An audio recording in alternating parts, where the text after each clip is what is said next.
Mr. Nat, 71, has maintained contact with management. I said, the day you open, I want to be on the first ferry over.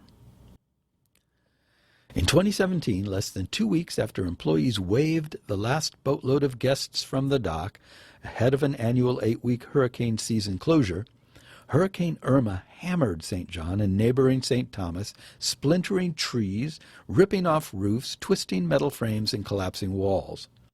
12 days later, Hurricane Maria swallowed what little remained, including the initial repair efforts, dumping up to 3 feet of rain atop the devastation. At other hotels, the push to rebuild was almost immediate. The Westin St. John Resort Villas, one of the few other resorts on St. John, employed staff to help with the cleanup, which took 16 months. The resort fully reopened to guests last February. At first, Keneal employees, who made up 7% of the U.S. Virgin Islands' total employment in the hotel and restaurant sector, putting Keneal on par with Walmart in terms of numbers of jobs created in a state by a single employer, according to a congressional white paper, expected they would be similarly involved in their resort's cleanup, as they had with previous storms. But this time, hundreds of workers found themselves unemployed. Unionized employees, some of whom had worked on the resort for decades, received termination letters by mail. The whole community is hurting, said Teresa Germain, a housekeeper who retired months before the storms and worked on the resort about 35 years. But no rebuilding began. CBI Acquisitions, a limited liability company based in Connecticut and created to purchase the resort, has the rights for land use and occupancy until 2023. Gary Engel, the resort's principal owner, has refused to rebuild without an extension of those rights, saying it is not worth the investment of about $100 million to rebuild most units and install new electrical wiring and plumbing, among other tasks. Lack of clarity is the major problem with the resort right now, Mr. Engel said in an interview, because without fixing the uncertainty, there's no money that's going to be invested in the property. The destroyed resort is an inescapable sight on such a small island. Only the main entrance has been repaired. For $20, visitors can take a golf cart ride from there to Honeymoon Beach, the only beach out of 7 associated with the resort that is reopened. The golf cart trundles over a potholed path, jagged with bare pipes and winds past an eerie landscape of deserted cabins, overgrown brush, and felled trees. In 1952, while cruising along the Caribbean, Lawrence Spelman Rockefeller, the grandson of the oil tycoon and a successful venture capitalist and conservationist, docked at Keneal Bay, where he bought the stock of an existing resort. Mr. Rockefeller and another developer soon began buying real estate around the resort. Despite reservations from some residents, they planned to create a national park. Eventually, Mr. Rockefeller turned over more than 5,000 acres to the National Park Service, which today owns almost 2/3 of the island. In 1956, Mr. Rockefeller opened an environmentally focused resort in the heart of the newly created Virgin Islands National Park on land he kept for himself. Theobald E. Moorhead, a native of St. John and local lawmaker who successfully petitioned Congress to prevent islanders' land from being condemned for the park, grew concerned over changes he witnessed on the island. "We like tourists, but we will not sacrifice ourselves to make this a happy place for tourists," he wrote in 1958. "What we want is a happy island, happy for everyone, including ourselves." Just pointing out this point here. As the years passed, the Caribbean, a popular destination for American travelers accustomed to luxury hotels, saw an influx of big brand hoteliers and cruise lines. Many benefited from offshore tax incentives from the U.S. Virgin Islands Economic Development Commission, an organization geared toward aiding companies establishing themselves in the U.S. Virgin Islands. Keneal Bay Plantation, as it was then called, offered an alternative experience beyond chained brand amenities, with cabins just footsteps from the water and an informal communal tea time where guests mingled each day on the veranda. The Rockefeller family donated the property to the Park Service in 1983, but based on a vaguely written legal condition, they continued operating the resort through one of their nonprofits, untethered by typical national park standards. The retained use estate contract, now the only such commercial agreement across the park's system, was 13 pages long, bare bones compared to current park leases, and immediately caused confusion. Within a year, the Interior Department, which oversees the Park Service, explained the parks had very little authority on the property based on an expansive nature of the Rockefellers' reserved rights. The resort changed hands several times, eventually causing even Mr. Rockefeller concerns. He wrote to the Park Service director in 1988, "It is my sincere hope that you would not consider granting any request to extend the retained use estate at Keneal Bay." He added that his intention and expectation for the RUE to expire by 2023. So, a little background here. Keneal Bay Resort was one of the region's few eco-lodge resorts, featuring a reverse osmosis water plant and environmentally friendly upgrades.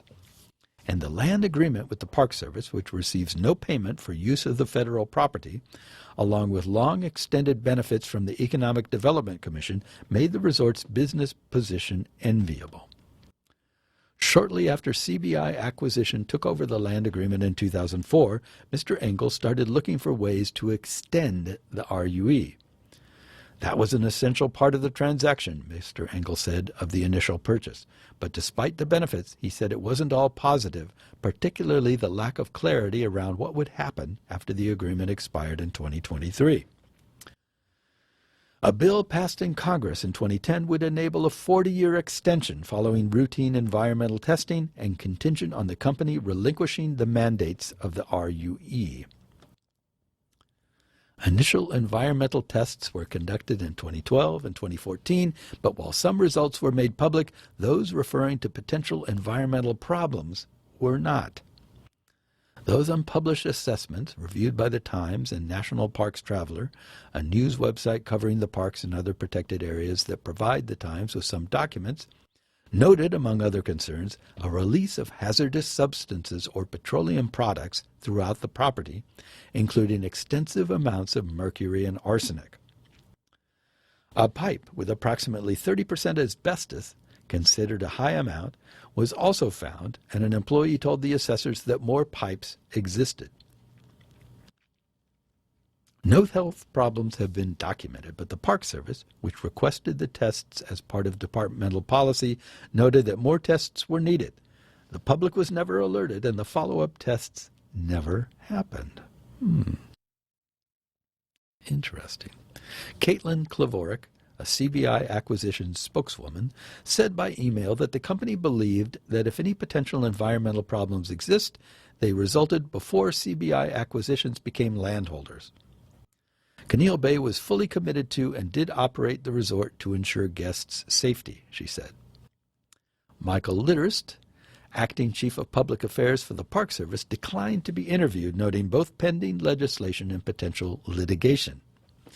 But Stephanie Roulet, a Park Service spokeswoman, said by email that the agency had tried to get on the property multiple times and had not been granted access. She said that while they could implement a legal procedure, they had thus far not significantly pushed back. A series of letters between Mr. Engel and the Park Service obtained by the Times illustrates negotiations at loggerheads.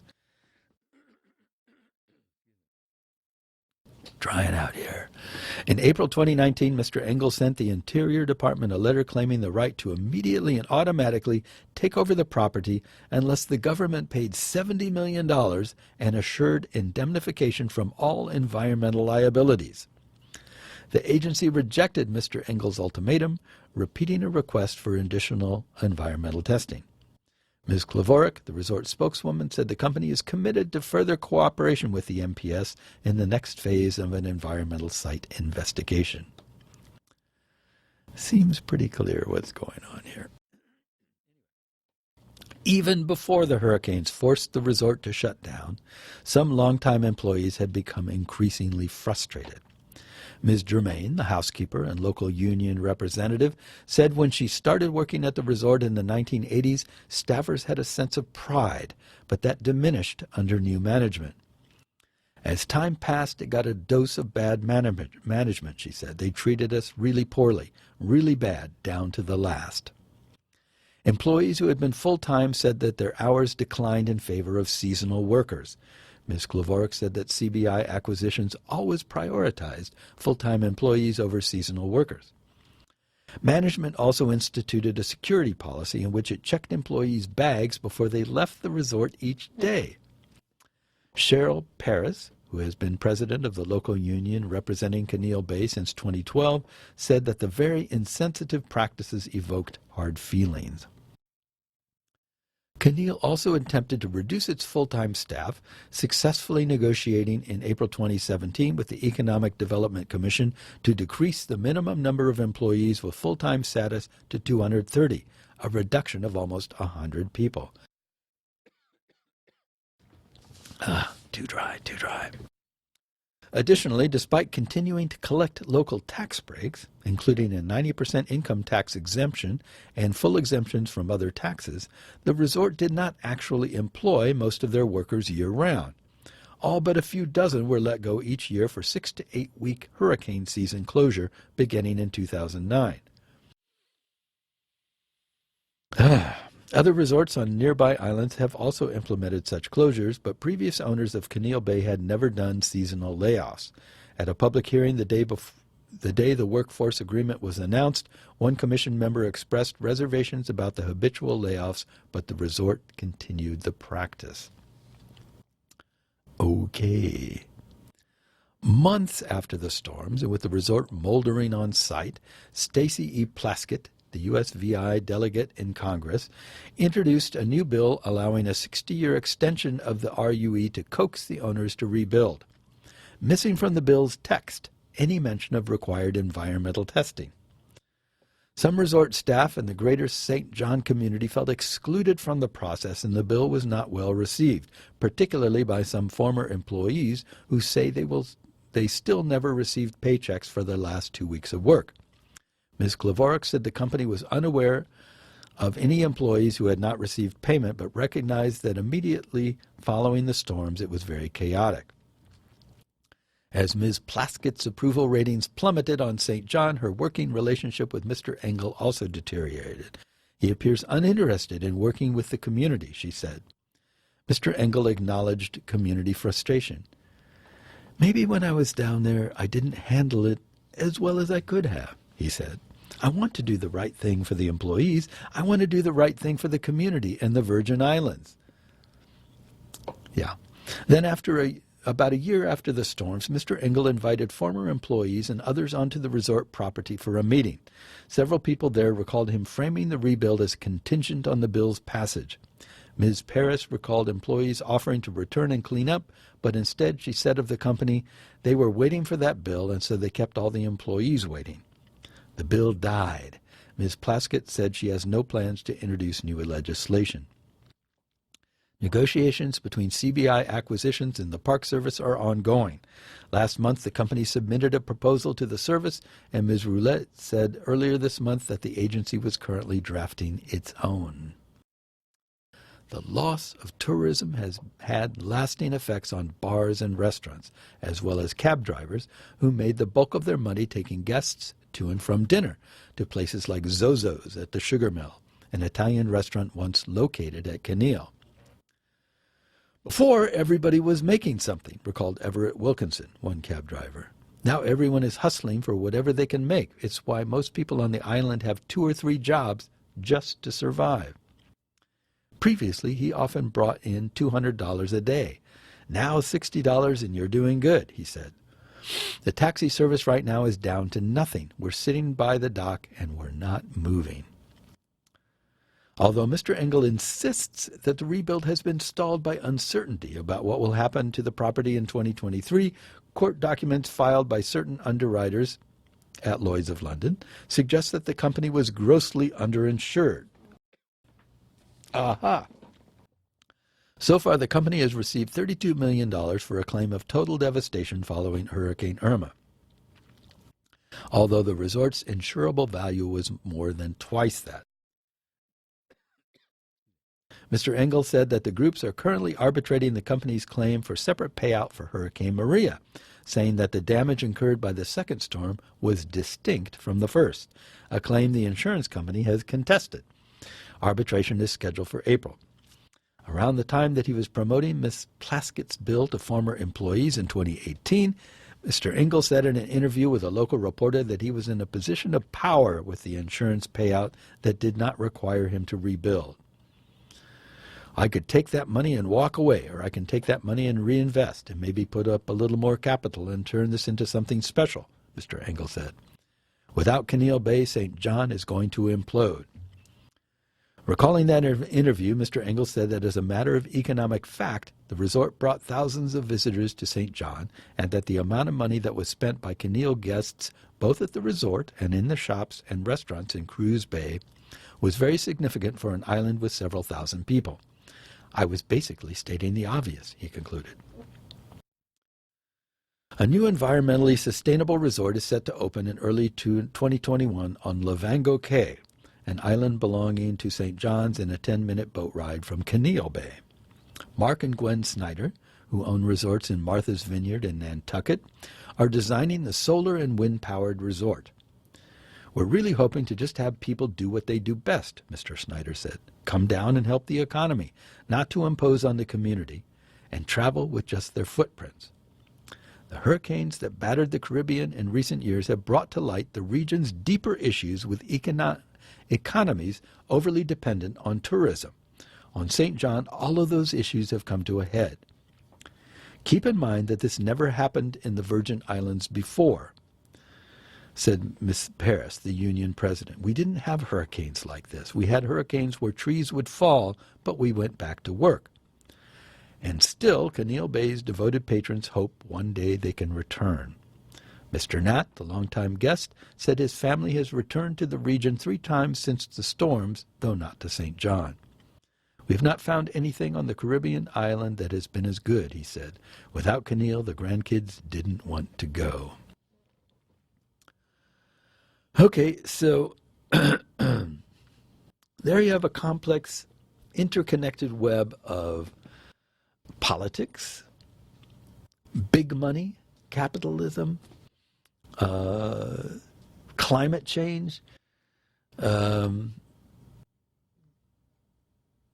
all these different things working together to create an unstable social situation where people who live there are very possibly going to say, you know what, I just can't live here anymore. I've got to go somewhere else. I'm going to move. So that's one thing. So I have to decide. I think I can squeeze these both in. So the next one is similar to that. It's kind of related. It's entitled Central Banks Can't Save the World from Climate Change. Central banks can't be expected to save the world from climate change, a new book by the Bank for International Settlement said on Monday, urging instead global coordination ranging from government policy to financial regulation.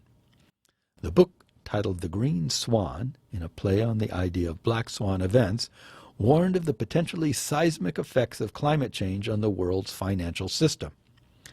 The number of extreme weather events has quadrupled over the last 40 years. Only 44% of the financial losses caused by those types of events are now covered in the United States. In Asia, it's just 8%, and in Africa, only 3%. I think we might be on the brink of observing something that might be behind the next systemic financial crisis, Luiz Awazu Pereira da Silva, one of the book's main authors, told reporters. Urgency about global warming comes as rising sea levels put swaths of major cities and coastal areas at risk of flooding, while brutal droughts make other parts of the world increasingly uninhabitable. In the most extreme climate scenarios start to play out, central banks, having played a vital role in the financial crisis, might be asked to step in as the climate rescuer of last resort. But there's no silver bullet. Pereira da Silva cautioned, central banks are not going to save the world again.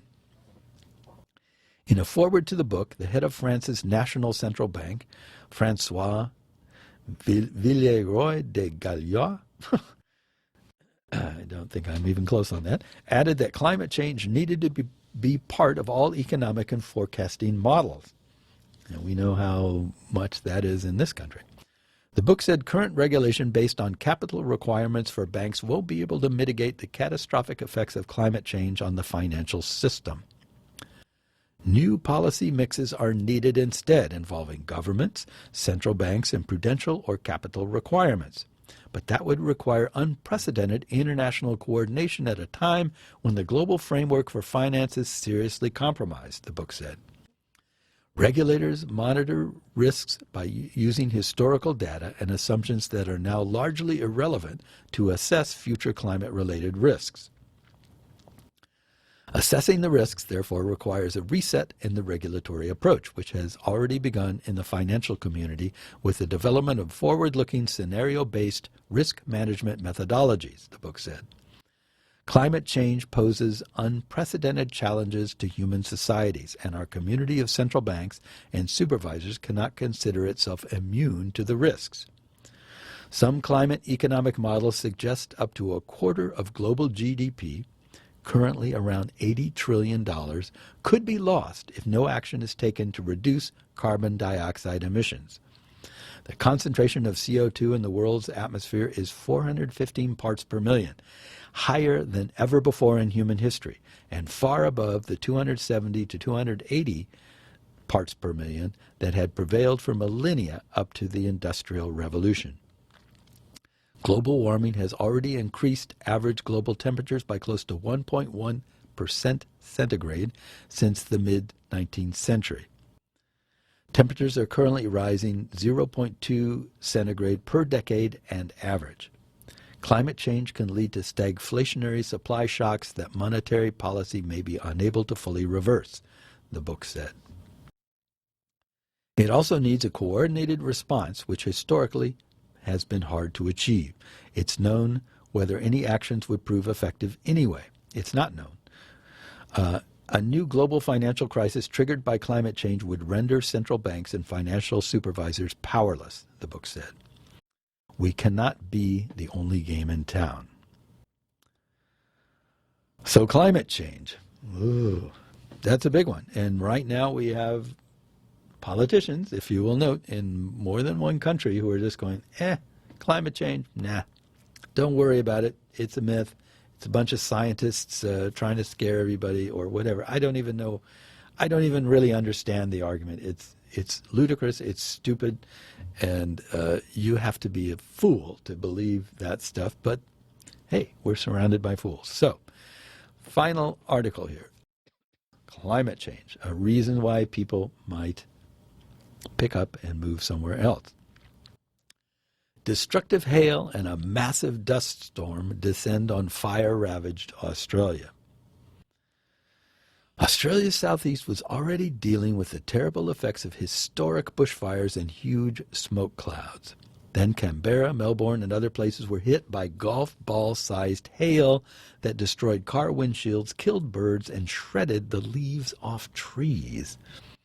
The Bureau of Meteorology in New South Wales, the country's most populous state, warned residents of damaging winds, large, possibly giant hailstones, and heavy rainfall, as it issued severe thunderstorm warnings in the east and northeast.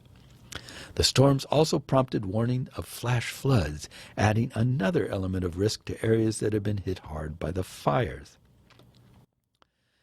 In the Australian Capital Territory, which includes the capital city of Canberra, the Weather Service reported hail Monday measuring up to nearly 2 inches in diameter. That's 2 inches right there. Accompanied by wind gusts that were near hurricane strength. Oh, that's good combination. The storm was intense and fast-moving. The territory's Emergency Services Agency reported receiving a record 1,900 calls for help, more than 3 times the average for a storm. All those calls came in after midday, the agency said. "Lucky I rode my bike today," Hilary Wardaw said on Twitter, posting a video of a parking lot at the National Library of Australia where cars' rear windshields had been smashed by hail. It was like Armageddon, basically, Wardaw tells ABC. Unbelievable. There were people running into the library, but I'm really hoping that there's no one caught out in it. The hail forced Australian National University in Canberra to close its campus for both Monday and Tuesday, saying it needed to assess damage to a large number of buildings and begin repairs. The dangerous storms came at the end of a weekend that brought a huge dust storm to western portions of New South Wales, another jarring twist in Australia's summer of extreme weather. Days turned into night, Australia's Bureau of Meteorology said via Twitter as it posted video of the leading edge of a massive dust storm that was poised to engulf the town of Narromine, some 250 miles northwest of Sydney. The huge storm quickly plunged the area into darkness. Residents of Narromine and nearby communities had been looking forward to getting some much-needed rain, but as the ABC reports, those parched areas only got a sliver of rain, compared to the torrents that later hit the southeast portion of New South Wales. Recent rains have provided some relief from Australia's drought, and they've helped firefighters gain new leverage in controlling dynamic wildfires.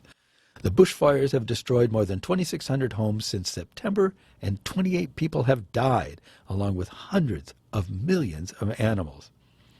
Showing the dramatic difference a steady rain can make for fire-ravaged areas, the actor Russell Crowe posted 2 images to Twitter Sunday showing his land in New South Wales, which was charred and smoky 10 weeks ago, and freshly green on Sunday after heavy rains.